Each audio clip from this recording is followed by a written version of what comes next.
Quatrième alternative, connaissances et compétences.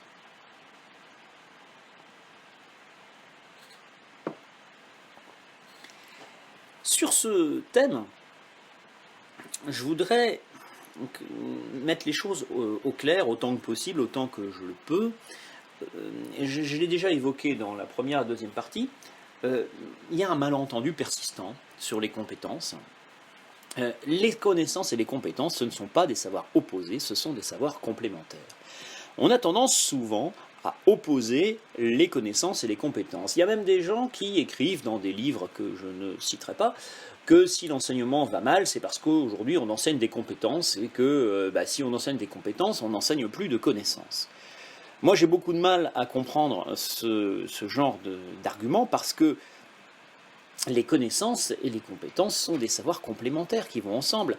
Alors, une connaissance d'abord. Une connaissance, c'est un savoir qui est énonçable et transmissible. Par exemple, la Bastille a été prise le 14 juillet 1789.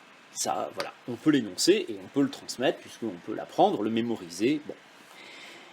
Sauf que, accumuler des connaissances, on est bien d'accord, ça ne sert à rien si vous ne savez pas les utiliser. Et savoir utiliser les connaissances, qu'est-ce que c'est ? Justement, c'est une compétence.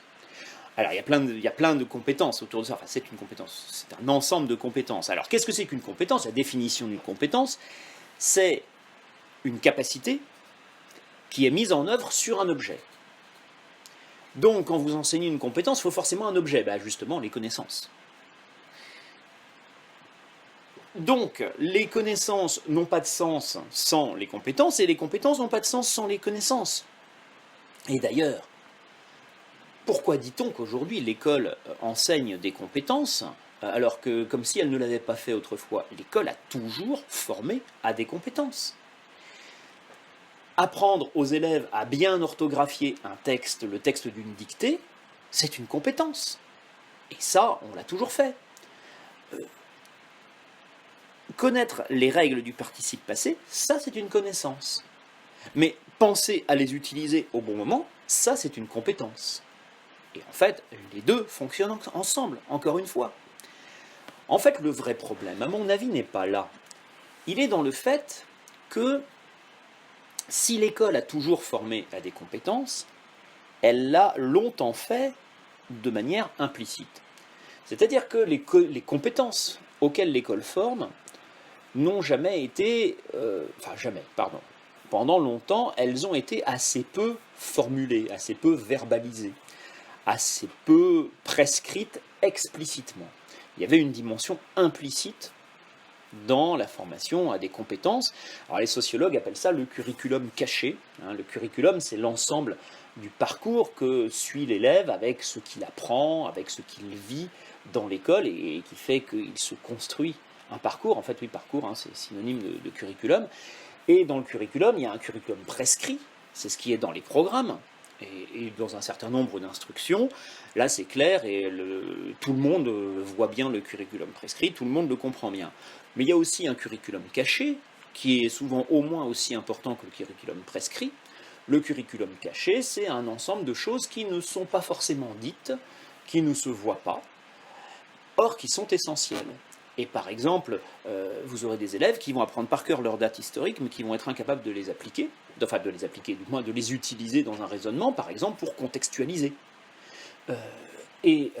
Pourtant, ils seront convaincus d'avoir bien fait les choses, parce que ce qui est prescrit, c'est d'apprendre les dates et les repères historiques.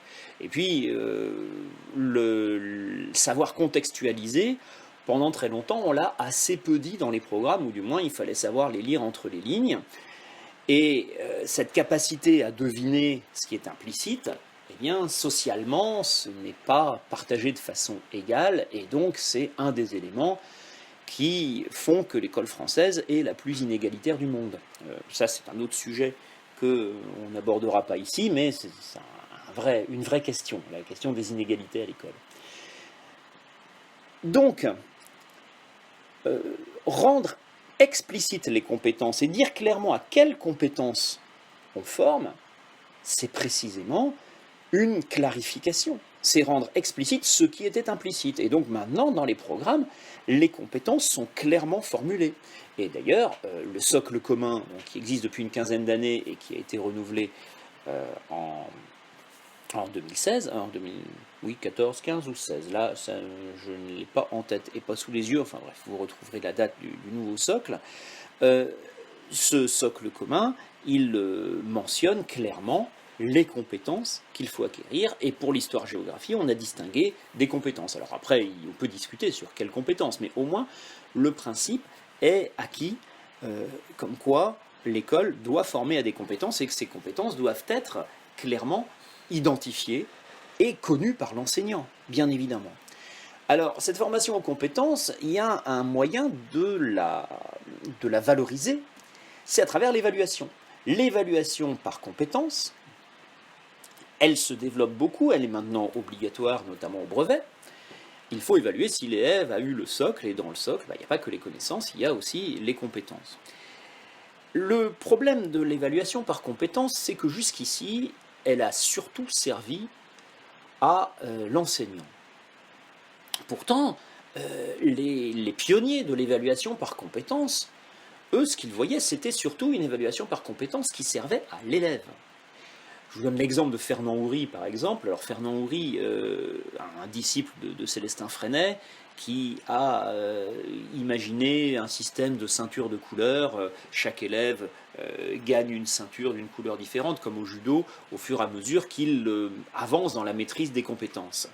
Et les idées de Fernand Houry sont très intéressantes et nourrissent aujourd'hui beaucoup de réflexions pédagogiques. Je vous conseille vivement de regarder le petit film de 13 minutes, L'éducation en question. Je mets le lien dans le dossier Dropbox auquel vous avez accès. Donc c'est plein de petits films, hein, l'éducation en question, des films de 13 minutes qui présentent un pédagogue, et celui sur Fernand Houry est, je trouve, très intéressant. Fernand Houry est un pionnier de l'évaluation par compétences.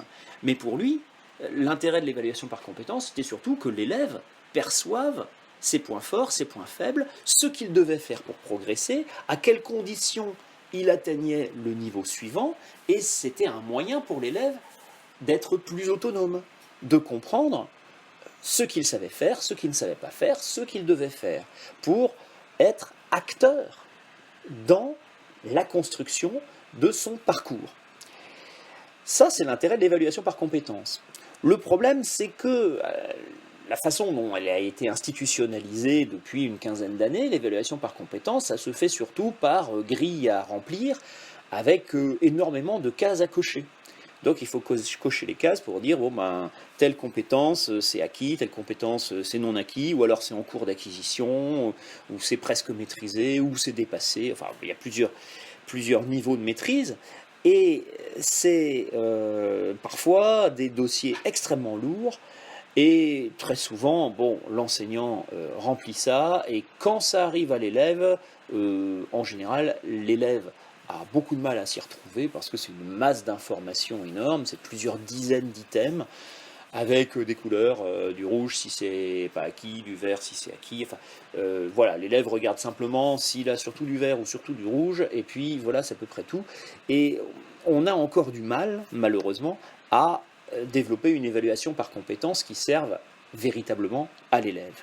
Donc ça, c'est une chose qu'il faut avoir à l'esprit, justement.